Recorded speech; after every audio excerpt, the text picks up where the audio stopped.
अमीश भाई आज मेरी आवश्यकता नहीं है। आप पूरा ये अलका जी से बुलवाइए, वो मजा ही आ रहा है। बोल रही है कि प्रियंका वाड्रा जी का बेहतरीन प्रदर्शन हुआ है। ऐसा ही बेहतरीन प्रदर्शन जो है 24 में भी होने वाला है। तो कहाँ आवश्यकता है भारतीय जनता पार्टी की प्रवक्ता की। फिर राहुल गांधी जी तो फेस बन ही गए हैं, भाई बन गए पीएम के फेस, बहन बन गई है बेहतरीन प्रदर्शन की संगठन की नेत्री। और किसी को क्या चाहिए बताइए अमीश जी। खाली काजू कतली है, मुझे माफ करिएगा, ज्यादा मिठाई नहीं है। अगर 10-12 प्रकार के मिठाई होते तो मैं आज सब कुछ यहाँ पर आपके ऊपर न्योछावर कर देता। कांग्रेस और राहुल गांधी जी की चिंता हम पर छोड़ो। तो लग नहीं रहा है 2014 से हम मंथन करेंगे, हम मंथन करेंगे। करेगा कौन मंथन? कुल मिला के तो 3 लोग हैं इनके, क्योंकि कान में दिमाग में गोबर और गंदगी भरी हुई है। और हार के पश्चात क्या हो जाता है इन प्रवक्ताओं का आज आप देख सकते हैं। रस्सी जल गई पर बल ना गई। कांग्रेस की स्थिति ऐसने बा, अब कांग्रेस खत्म होवे के स्थिति में बा। कई राज्य में तो खत्म हो गई बा, पर अहंकार कम ना होवे बाटे। इ पर जोरदार डिबेट होने लगा। संबित पात्रा और अलका लांबा। ममता बनर्जी कह रही है कि अब कांग्रेस पे भरोसा नहीं है, कांग्रेस के भरोसे बैठना बेवकूफी होगी। शरद राव पवार भी ये कह रहे हैं कि कांग्रेस की स्थिति बहुत खराब है। क्या आपको लगता नहीं है कि इस समय सिर्फ आपकी इंटरनल पार्टी में नहीं, बाहर भी यही कहा जा रहा है कि कांग्रेस की स्थिति खराब है, कांग्रेस का एक अल्टरनेटिव क्रिएट हो रहा है?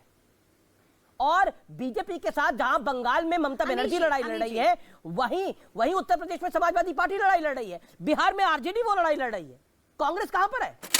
अमीश जी देखिए, मेरी तो बात सुनिएगा। ट्विटर में भी लड्डू बांट रहे हैं। नहीं है कि 2 राष्ट्रीय दल ही देश राहुल में गांधी का नाम घोषणा होते ही ट्विटर में भी लड्डू बंटने लगे। क्षेत्रीय पार्टियां अपने अपने, अब देखिए बीच में बोल रहे हैं, इन्हें चुप कराइए, बौखलाहट अच्छी नहीं है। वो लड्डू बंट रहा था पात्रा जी शांत हो जाइए, क्यों बौखला रहे हैं? बोलती बाद में हूँ, बौखला पहले जाते हैं।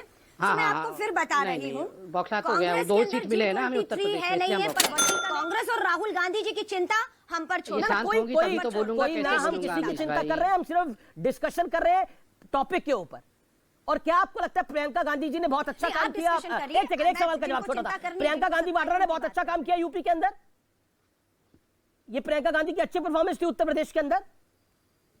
अलका जी बिल्कुल बेहतरीन परफॉर्मेंस। ओके, गेटिंग 2 सीट्स, संगठन को काम किया है, गेटिंग 2 सीट्स, 97% कैंडिडेट की जमानत, जब बेहतरीन परफॉर्मेंस। ओके, और आप चाहती हैं इसी तरह की बेहतरीन परफॉर्मेंस होती रहे? अलका जी, प्रियंका गांधी की बेहतरीन परफॉर्मेंस आगे भी भविष्य में हो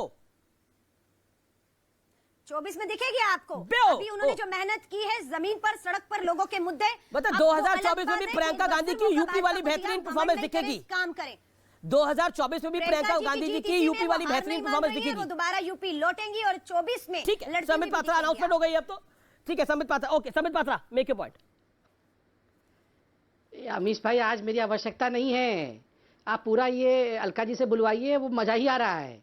बोल रही है कि प्रियंका वाड्रा जी का बेहतरीन प्रदर्शन हुआ है। ऐसा ही बेहतरीन प्रदर्शन जो है 24 में भी होने वाला है। तो कहाँ आवश्यकता है भारतीय जनता पार्टी की प्रवक्ता की। फिर राहुल गांधी जी तो फेस बन ही गए हैं, भाई बन गए पीएम के फेस, बहन बन गई है बेहतरीन प्रदर्शन की संगठन की नेत्री। और किसी को क्या चाहिए बताइए अमीश जी। खाली काजू कतली है, मुझे माफ करिएगा, ज्यादा मिठाई नहीं है।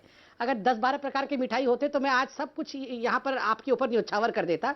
ये जो खुशखबरियां आज आपके चैनल के माध्यम से मिल रहा है, मुझे एक समझ नहीं आ रहा है, ये कांग्रेस पार्टी आखिर क्या चाहती है।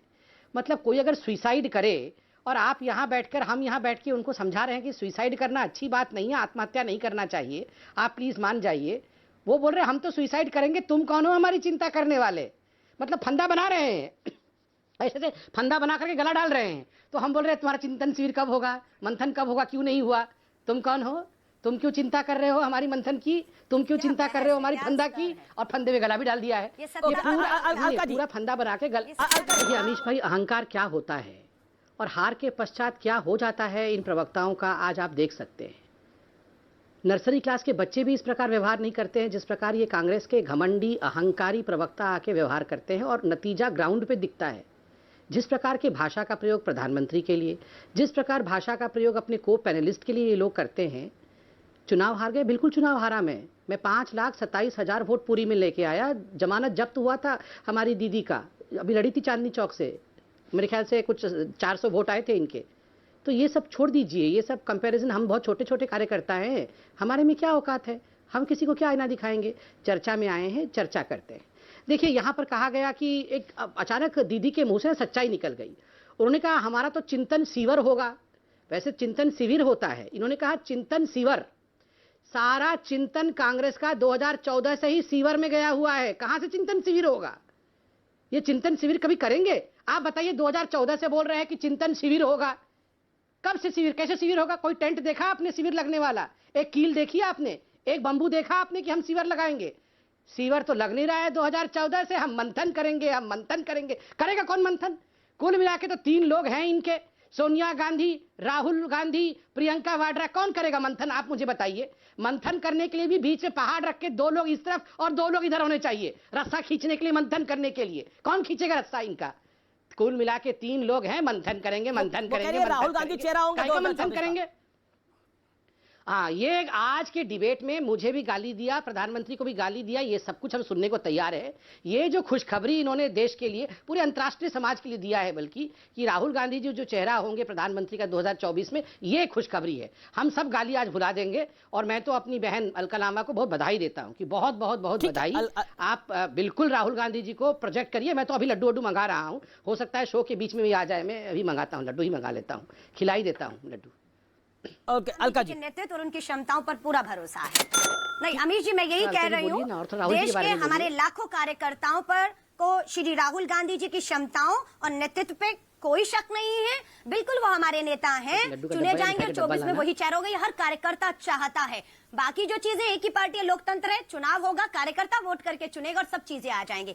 इनकी बौखलाहट साफ दिख रही है। चिंतन शिविर को सिवर सुनाई दे रहा है क्योंकि कमल कीचड़ में खिलता है। इनको हमेशा सिवर सिवर सुनाई देगा क्योंकि कान में, दिमाग में गोबर और गंदगी भरी हुई है। तो चिंतन शिविर की बात हो रही है, चिंतन होगा, मंथन होगा और उसी मंथन से, कहते हैं ना, उसी मंथन से निकल कर आएगा इस देश का हल जो है। देश नहीं बिकने दूंगा नारा देते देते पूरा देश बेच डाला और 80 करोड़ जनता को मुफ्त के सरकारी राशन का मोहताज बनाया हुआ है। अपने पैरों पर खड़ा होकर रोजगार नहीं दे पा रही है। ठीक है, समझ पाता। जवाब समझ पाता। जवाब पहले तो मुंह मीठा करिए।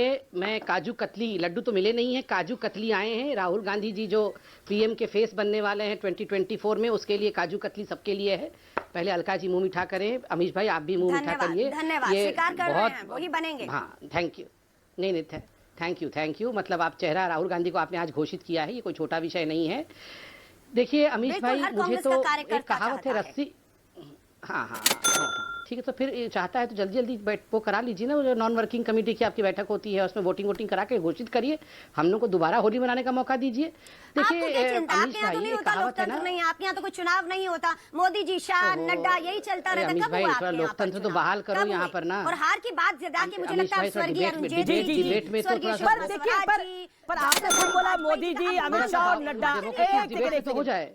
हारे थे, वो भी हारे थे। ठीक है, एक जनमत है, इसका सम्मान करिए। कोई जीता, आपने बोला बीजेपी में यही चलता रहता है कि बीजेपी में तो बीजेपी में पिछले 30 साल में कितने अध्यक्ष हुए हैं? जना कृष्णा मूर्ति, राजनाथ सिंह, लाल कृष्ण आडवाणी, मुरली मनोहर जोशी, एक सेकंड, कुशाभाऊ ठाकरे, वेंकैया नायडू, राजनाथ सिंह, अमित शाह और जेपी नड्डा। ठीक है, जवाब सुन लेते हैं। कांग्रेस के अंदर सोनिया गांधी थी, थोड़े टाइम के लिए राहुल गांधी आए, फिर सोनिया गांधी आ गई। देखिए मैं दोबारा आता हूँ। देश में गद्दारी कर रहे थे। देखिए अलका जी नॉन स्टॉप नहीं, संबित पात्रा ऑन स्क्रीन। संबित जी, देखिए मुझे तो लगता है कि तुरंत हम लोगों को अपने मैनिफेस्टो में एक घोषणा करना पड़ेगा बीजेपी को। एक टाइम मशीन हम लाएंगे, टाइम मशीन कांग्रेस के दफ्तर भेजेंगे, सारे कांग्रेसियों को टाइम मशीन में बैठा करके वो अंग्रेजों के ज़माने में भेजिए। ये हर डिबेट में बोलते रहते हैं, हम अंग्रेजों के ज़माने के जेलर हैं, हमने ऐसा कर दिया था, उस समय हमारे नेहरू जी थे, फिर इंदिरा जी आ गई। अरे भैया, राहुल जी से ना हो पाएगा, इसलिए उस समय हमारे ऐसे थे, उस समय हमारे वैसे थे, हम अंग्रेजों के ज़माने के जेलर हैं। या आप भविष्य में कैसे ट्रैवल करेंगे इसकी चिंता मत करिए, आप बार बार पीछे कैसे जाना है इसकी चिंता ही करते रहिए। और दूसरी बात, ये क्या कह रहे, मजाक कर रहे हैं कि इनके यहाँ तो मोदी जी, अमित जी, नड्डा जी, आप जानते हैं अमित शाह जी, मोदी जी और नड्डा जी का पास्ट क्या था? ये साधारण लोग हैं। इनके पिता के नाम के आगे कोई गांधी नहीं लगा है, कोई प्रचारक था, गांव-गांव, घर-घर घूम के गया, उसके बाद पार्टी का महासचिव बना, उसके बाद आगे जाके मुख्यमंत्री, आगे जाके प्रधानमंत्री किया। नड्डा जी के बाद पार्टी में कौन अध्यक्ष बनेगा कोई नहीं कह सकता है, हम में से भी कोई नहीं कह सकता है। मगर आज तो ऐलानिया तौर पे कह रही है ये कि बाद में, इसके बाद भी राहुल गांधी ही आने वाले हैं, उसके बाद भी राहुल गांधी आने वाले हैं। 20 साल से तो सोनिया गांधी थी, आगे भी गांधी ही आने वाले हैं। क्या लोकतंत्र का मजाक बनाए हुए हैं? ये रस्सी जल गई मगर इन लोगों का बल नहीं गया। मैं तो अलका जी के लिए भी कहूंगा, रस्सी जल गई मगर बल नहीं गए, वैसे अच्छा है। इसी से समझ अगर लीजिए ऐसे ही रस्सी में रहेंगे कितना तो दम आगे है। हमारे लिए भी फायदा है। बहुत बढ़िया, ऐसे ही रस्सी रहो, ऐसे ही बल मत जाए, ऐसे ही अहंकारी रहिए। हम तो अमीश भगवान जी, से यही प्रार्थना कर रहे हैं अमीश जी। कि आप सब ऐसे ही रहिए। अयोध्या राम मंदिर के न्योता ठुकराए के कांग्रेस बड़का गलती कर देले बा। हेकरा पर भी कांग्रेस के में मतभेद बा, पर हेकरा से कांग्रेस की छवि हिंदू विरोधी हो गई बा। कांग्रेस शुरू से ही राम मंदिर के पक्ष में ना रहे, पर अब तो साफ हो गई बा कि कांग्रेस की नीति हिंदू विरोधी बा। अब अगर बीजेपी के सरकार ना होत बाटे तो राम मंदिर कभियो ना बनत रहे। इ पर अपन लोगन के का विचार बा? वीडियो के like and share and subscribe कर दे ही लोग।